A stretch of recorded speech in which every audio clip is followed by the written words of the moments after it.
Okay, Assalamualaikum. So today we look into the chapter 2, the role of RS manager in terms of budgeting.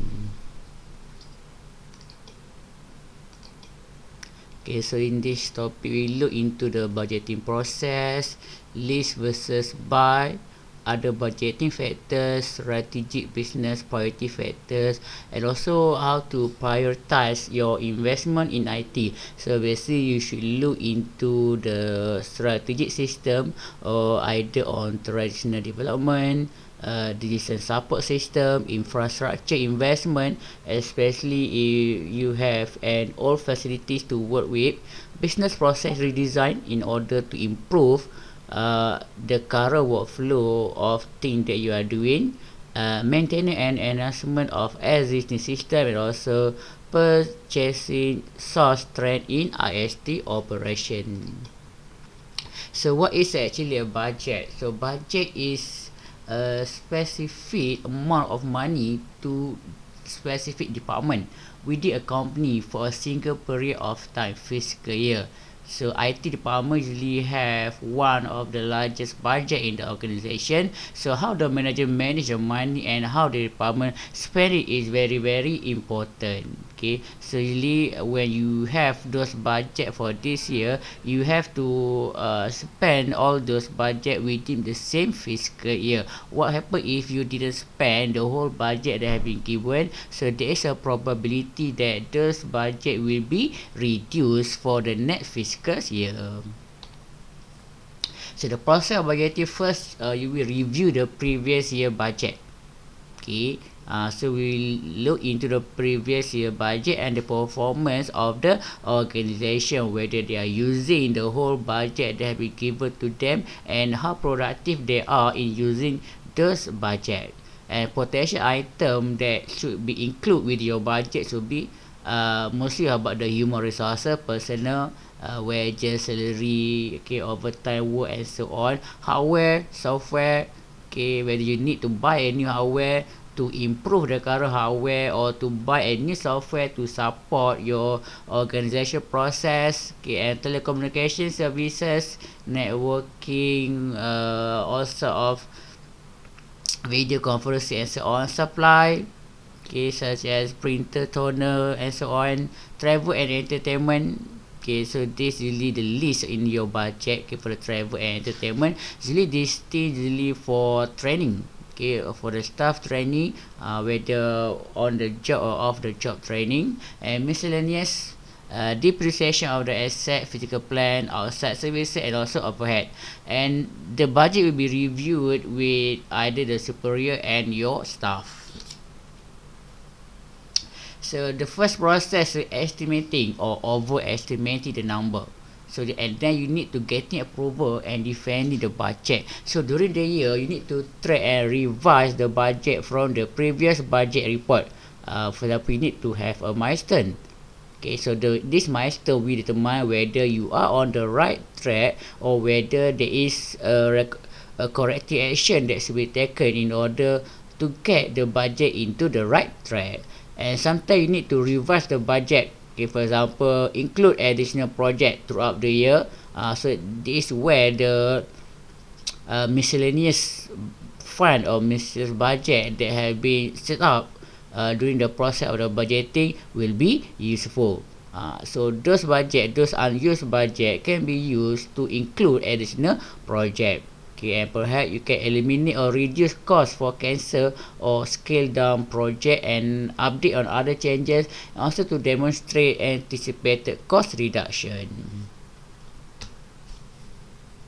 Okay, so list versus buy, which one is better? So that depend on the organizational policy, whether you can maintain those software or those hardware for the long time, or there is need to update those software or hardware within a year or 2 year or within a certain period of time. Okay, so list renting for a specific period of time. So there's some certain software that usually we rent for a specific list of time. For example, is the turning in. So before this, we rent turning in from the turning in Corporation. Okay, so that took us about 100 million, okay, in term of leasing fee. Okay, and nowadays we are not using turning anymore. We have gone for our original. So by moving into a new software, okay, we can reduce the expenses for the leasing activity. So pro and cons of leasing. So pro is predictable payment for easy budget projection and administrator.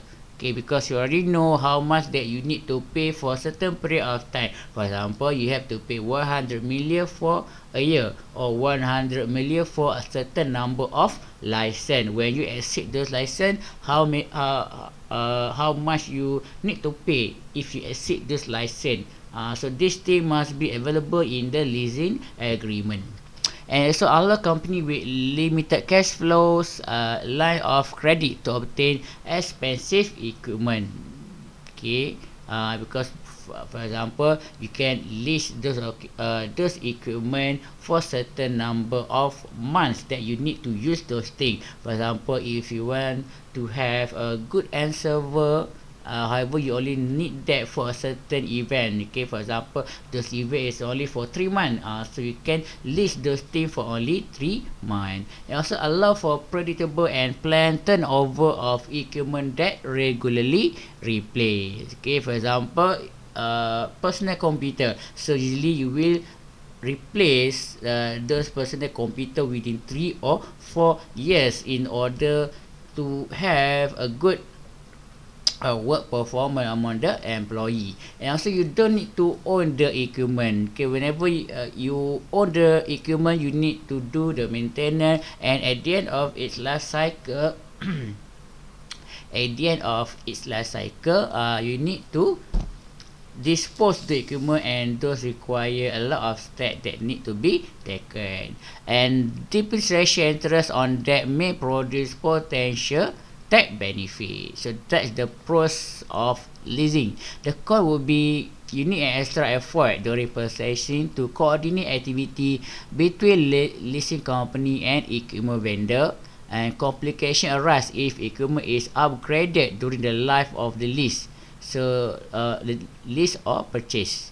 Additional effort to track inventory precisely when to be returned, and packaging and also shipping the retail equipment could be burdensome. Okay, however, in government usually this thing will be performed by the company that lease the equipment, so you don't need to worry about those kind of problem.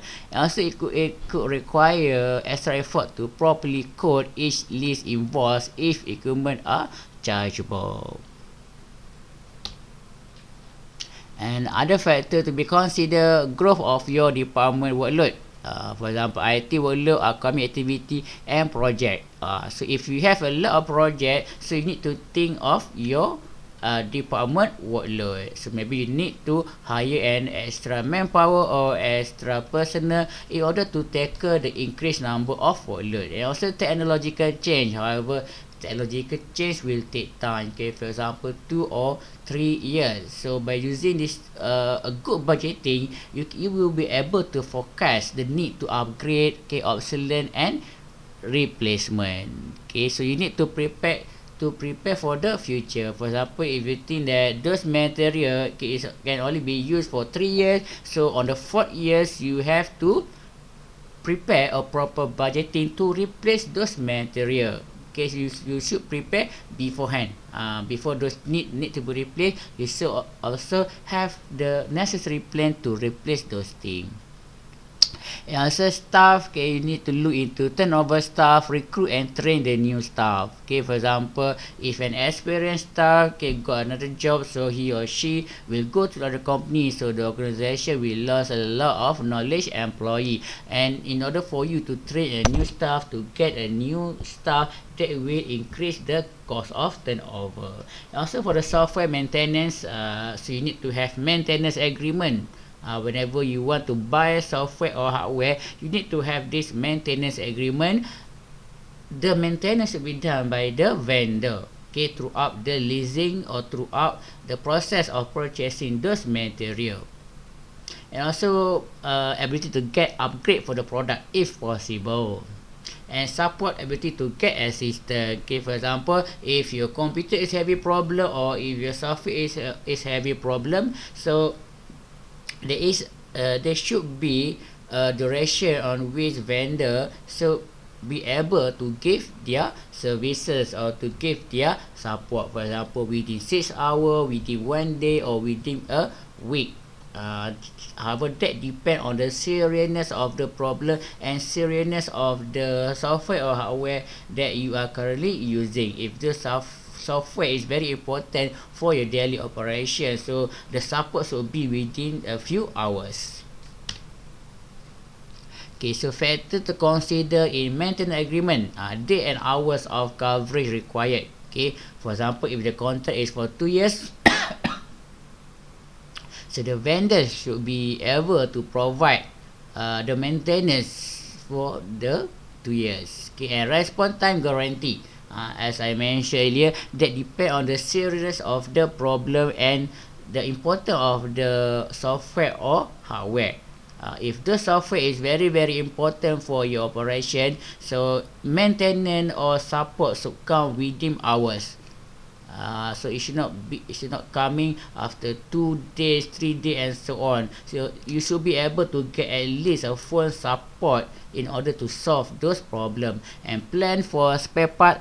So if you are using software or hardware, probably hardware, okay, that are not used to be used in Malaysia, you should have plan for the spare part and how to get those spare part, and whether the vendor or its technician are certified. Okay, you can look into that matter. Okay, we usually for case okay, usually for TC and so on, and pricing, and also financial penalty. So financial penalty, for example, if the vendors agree to provide the software or hardware within 3 months, so if they don't be able to do that, so that should be a financial penalty for them. And strategic business priority factor.